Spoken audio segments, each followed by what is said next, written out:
नमस्कार दोस्तों, फिर से आपका स्वागत है लोक भारती हिंदी इस YouTube चैनल पर। सातारा जिला हिंदी अध्यापक मंडल सातारा और लोक भारती हिंदी के संयुक्त तत्वाधान में यहाँ पर सेतु अभ्यास का मार्गदर्शन करने हेतु मैं विनायक बगाड़े आप सभी का स्वागत करता हूँ। दिन है 16वां और दिनांक है 16 जुलाई 2021।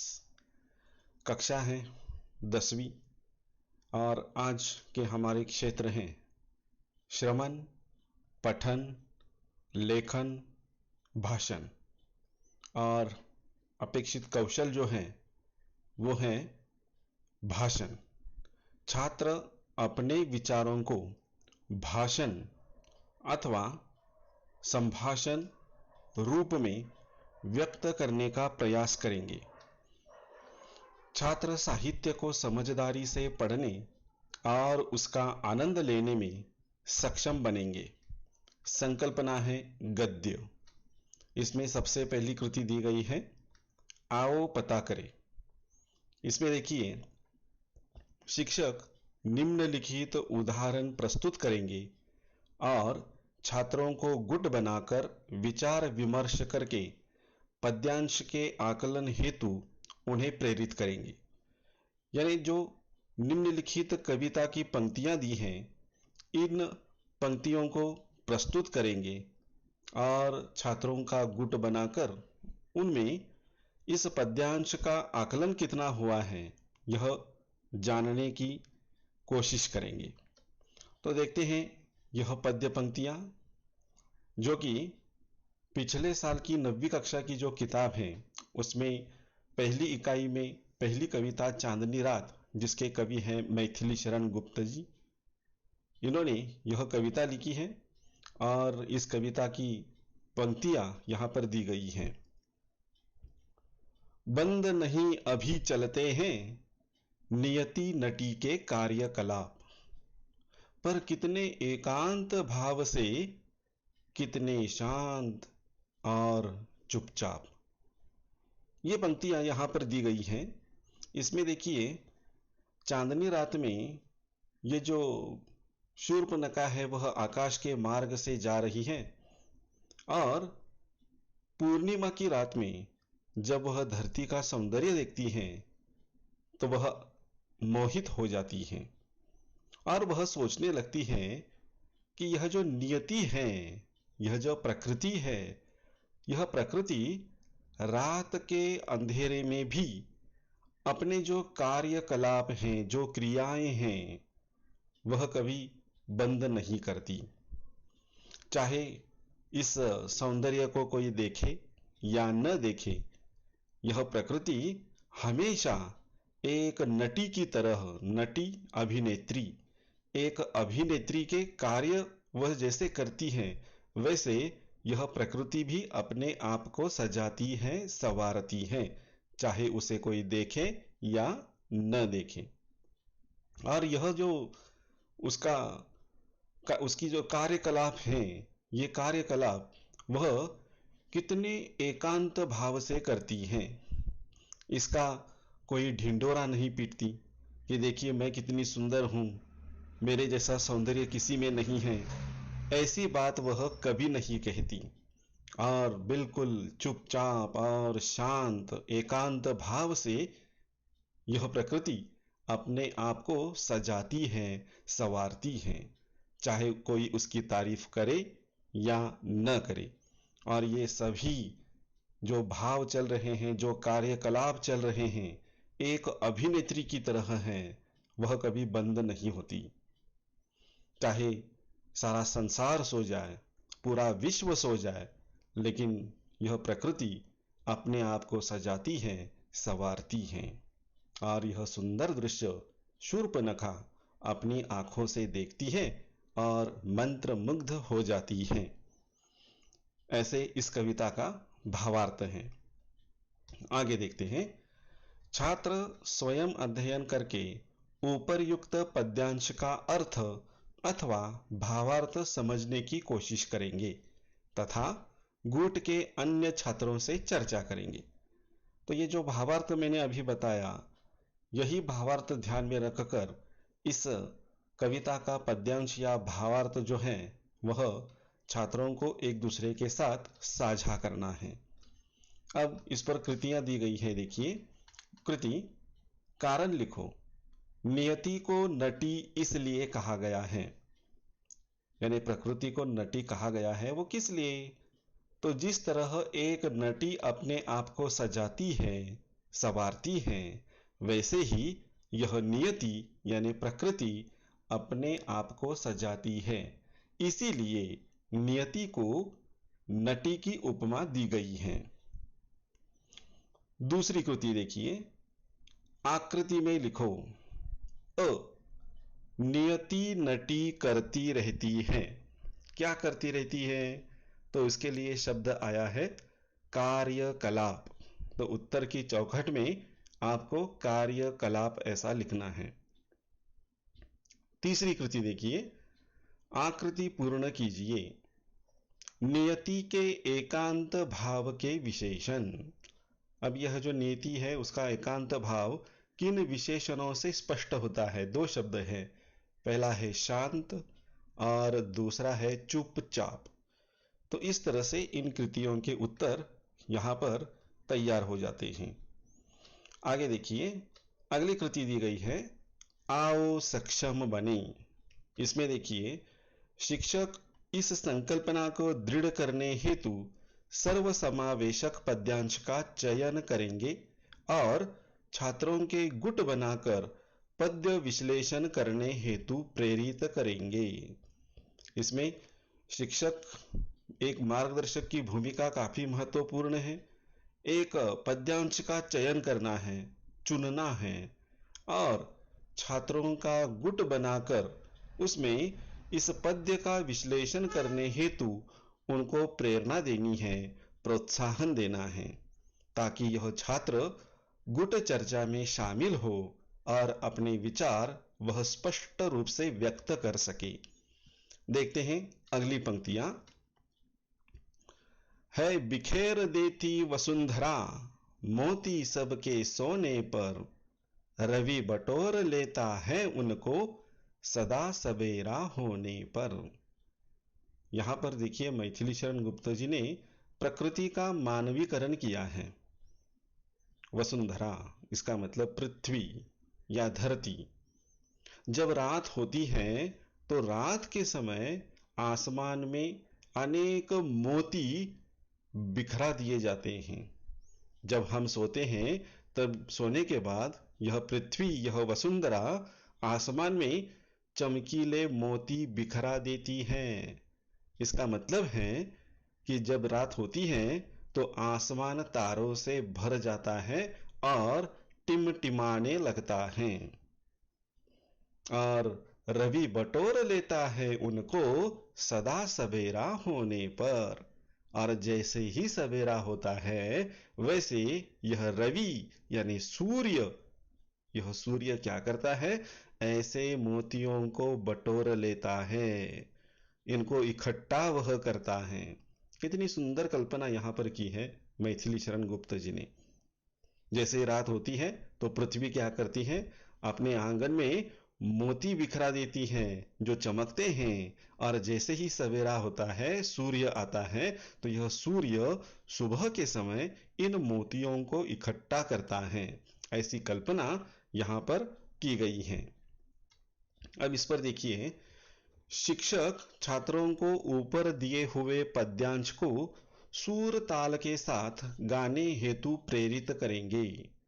पद्य के संदर्भ में निहित विविध कृतियों द्वारा पद्यांश की विशेषताएं ढूंढने हेतु छात्रों को मार्गदर्शन करेंगे।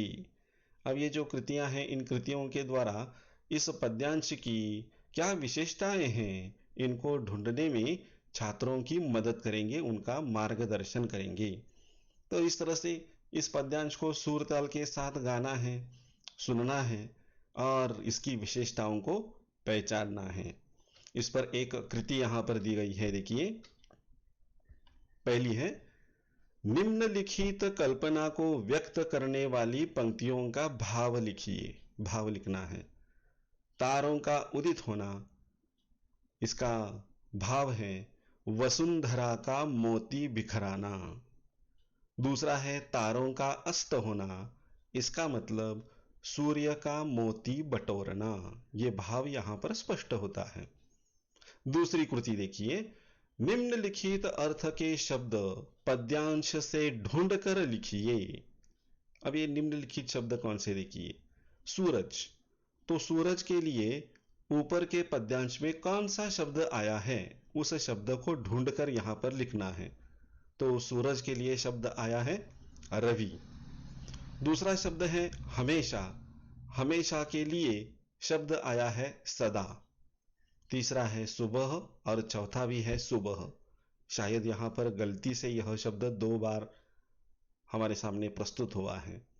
तो इसका सुबह इस शब्द के लिए पद्यांश में सवेरा यह शब्द आया है। तो इस तरह से इसका उत्तर लिखना है। तीसरी कृति देखिए जो आपके लिए है, प्रकृति मनुष्य की मित्र है, स्पष्ट कीजिए। यह जो प्रकृति है, यह प्रकृति मनुष्य की मित्र है। वह मित्र कैसे हैं, वह स्पष्ट करना है। जैसे कि यह प्रकृति जो है वह मनुष्य को अपने अनगिनत हाथों से मदद करती है, सहायता करती है। इस प्रकृति में अनेक प्रकार के पेड़ पौधे हैं। ये पेड़ पौधे मनुष्य के लिए कैसे मददगार सिद्ध होते हैं, वो कौन कौन सी चीजें देते हैं। इसके अलावा इस प्रकृति में हवा है, पानी है, और ये सब कुछ मनुष्य के लिए बड़ा जरूरी है। यानी यह प्रकृति मनुष्य को आज तक हमेशा कुछ न कुछ देती आई है, और इसीलिए यह प्रकृति मनुष्य की सबसे बड़ी मित्र है। इस पर आधारित अगर आपके कोई अलग विचार हैं तो ये विचार भी आप यहां पर लिख सकते हो। इस तीसरी कृति को लिखकर तैयार करना है। यहां पर जानबूझकर मैंने उत्तर नहीं लिखा, क्योंकि वही मुद्दे आप लिखोगे, लेकिन जो लिखना है उसके ओर मैंने संकेत दिया है। तो इन मुद्दों के आधार पर आप इस प्रश्न का उत्तर लिख सकते हैं। अगली कृति है आओ अभ्यास करें। इसमें महादेवी वर्मा जी द्वारा लिखित जो कोयल कविता है, बड़ी सुंदर कविता है। यह सुंदर कविता, उसकी कुछ पंक्तियां यहां पर दी गई हैं। देखते हैं यह पंक्तियां। डाल हिलाकर आम बुलाता तब कोयल आती है, नहीं चाहिए इसको तबला, नहीं चाहिए इसको तबला, नहीं चाहिए हारमोनियम। छिप छिप कर पत्तों में यह तो गीत नया गाती है, चिक चिक मत कर नारे निक्की, भौंकन रोजी रानी। गाता एक सुना करते हैं सब तो उसकी बानी।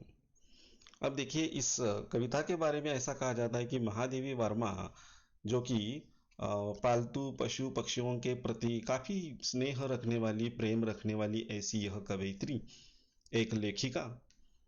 इन्होंने अनेक रेखा चित्र, स्मरण चित्र लिखे हुए हैं। और यह जो कविता है कोयल, इस कोयल कविता को उन्होंने लिखा तो उस समय उनके घर में उनके छोटे भाई का जन्म हुआ था। घर में अनेक प्रकार के खुशियों के गीत गाए जा रहे थे, और तभी उनके आंगन में जो आम का वृक्ष था, इस आम के वृक्ष पर कोयल आकर बड़ी सुंदर मीठी तान भर रही थी। और जब यह बात महादेवी वर्मा जी ने सुनी, देखी, तो इन्होंने सोचा कि यह कोयल जो है, यह कोयल गाना क्यों गाती है। इस पर उन्होंने विचार अपना प्रकट किया। इस कोयल को आम से कुछ लेना देना नहीं है। आम आते हैं इसलिए वह बहुत खाएगी, उसे बहुत पसंद है, ऐसा कुछ भी नहीं है। लेकिन जब यह आम आने लगते हैं तो यह कोयल आ जाती है आम के बुलाने पर, और बड़ी मीठी सुंदर तान भरती हैं। क्योंकि यह कोयल सोचती है कि मैं तो आम नहीं खाती, लेकिन पूरी दुनिया को, दुनिया में बसने वाले सभी इंसानों को यह बड़े मीठे रसीले आम खाने को मिलने वाले हैं। और वो खुश हो जाते हैं लोग, और लोगों की खुशी में इस कोयल को अपनी खुशी दिखाई देती है, और इसीलिए वह मीठी तान भरती है। ऐसी कल्पना यहाँ पर कवयित्री ने की और यह कविता लिखी। और इसीलिए इस कविता में वह कहती है कि जब अपने डाली हिलाकर आम बुलाता है कोयल को कि आ जाओ, तब यह कोयल भी अपने सारे काम छोड़कर इस आम के बुलाने पर आ जाती है। इसकी आवाज इतनी सुरीली है कि इसे किसी तबले की जरूरत नहीं और ना ही किसी हारमोनियम की, क्योंकि इसकी मीठी तान ही बड़ी सुरीली है। और यह गाना भी गाती है। कैसे गाती है? देखिए, आपने देखा होगा कि वह पत्तों में छिप छिप कर गाना गाती है। सबके सामने आकर वह गाना नहीं गाती, क्योंकि उसे प्रसिद्धि नहीं चाहिए।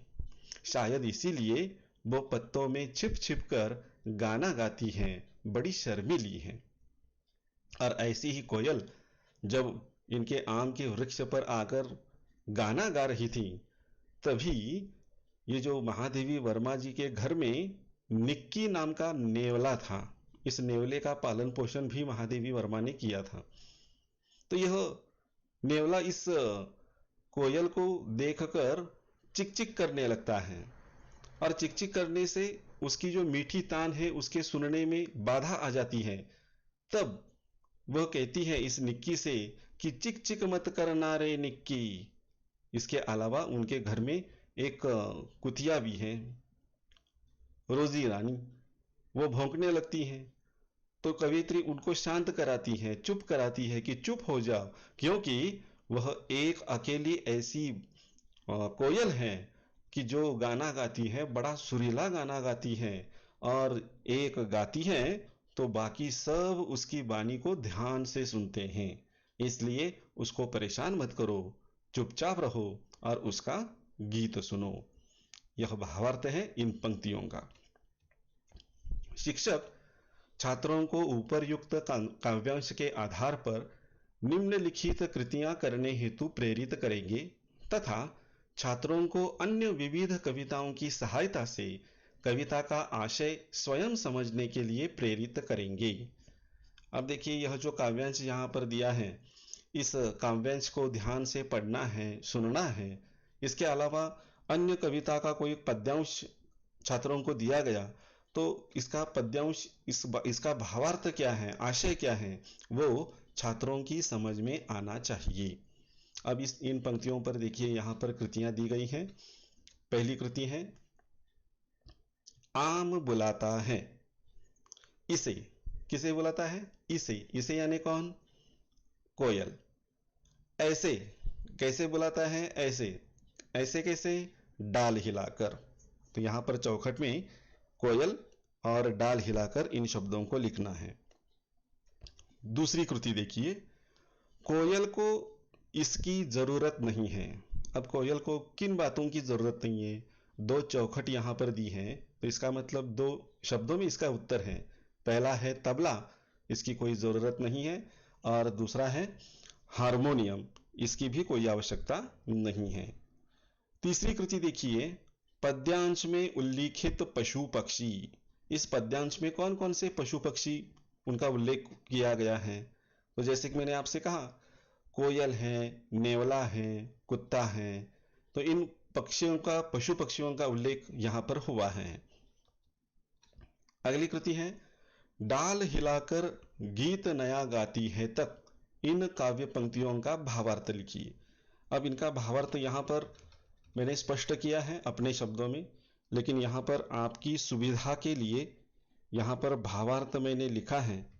जरा आप इसे बड़ा करके यहां पर मैं आपको दिखाता हूं। अगर आप इसे ठीक से, इस वीडियो को पॉज कीजिए, और यह जो भावार्थ है, यह भावार्थ आप आसानी से लिख सकते हैं। तो यह भावार्थ लिखिए ताकि आपको कोई परेशानी ना हो। इसके अलावा ऊपर की पंक्तियां स्पष्ट करते समय जो बातें मैंने बताई वही बातें यहाँ पर लिखित रूप में आपके सामने संक्षेप में, जितना संक्षेप में हो सके उतना संक्षेप में देने का मैंने प्रयत्न किया है। तो इस भावार्थ को लिख लीजिए। अगर आप अपनी भाषा में लिखना चाहते हैं तो आप सभी का स्वागत है। आप अपनी अपनी भाषा में लिखेंगे तो भी अच्छा है। जो नहीं लिख सकते वो इसे पढ़कर लिख लीजिए। आगे देखते हैं। आओ सृजन करें, पर्यावरण सुरक्षा और वृक्ष, इस विषय पर अपने विचार लिखिए तथा पोस्टर या चित्र तैयार कीजिए। तो देखिए, पर्यावरण सुरक्षा और वृक्ष, इस विषय पर आप अपने विचार लिखिए या फिर उस पर कोई पोस्टर या चित्र तैयार कीजिए। चित्रकला मेरी इतनी अच्छी नहीं है, इसलिए मैंने चित्र यहाँ पर नहीं दिया। अगर आपके दिमाग में इस पर कोई चित्र आपके जहन में आ रहा है तो इसे जरूर यहाँ पर तैयार कीजिए। और अंत में आते हैं हम पूरक साहित्य स्रोत। इसमें महादेवी वर्मा लिखित नीलकंठ रचना पढ़िए। संदर्भ ग्रंथ मेरा परिवार। मेरा परिवार इस संदर्भ ग्रंथ में यह रचना दी है नीलकंठ, इसे जरूर पढ़ लीजिए। तो दोस्तों, यहाँ पर अंत तक हम आ गए। इसे पूर्ण कीजिए और कोई समस्या हो तो नीचे कमेंट बॉक्स में ज़रूर टाइप करके अपनी मन की जो आशंकाएं हैं वो ज़रूर पूछिए। अगर मेरे चैनल को सब्सक्राइब नहीं किया है तो सब्सक्राइब कीजिए, बेल आइकॉन पर क्लिक कीजिए ताकि इसके बाद की वीडियो आपको इसकी सूचना तुरंत मिले। तो यहाँ पर हम रुकते हैं। धन्यवाद।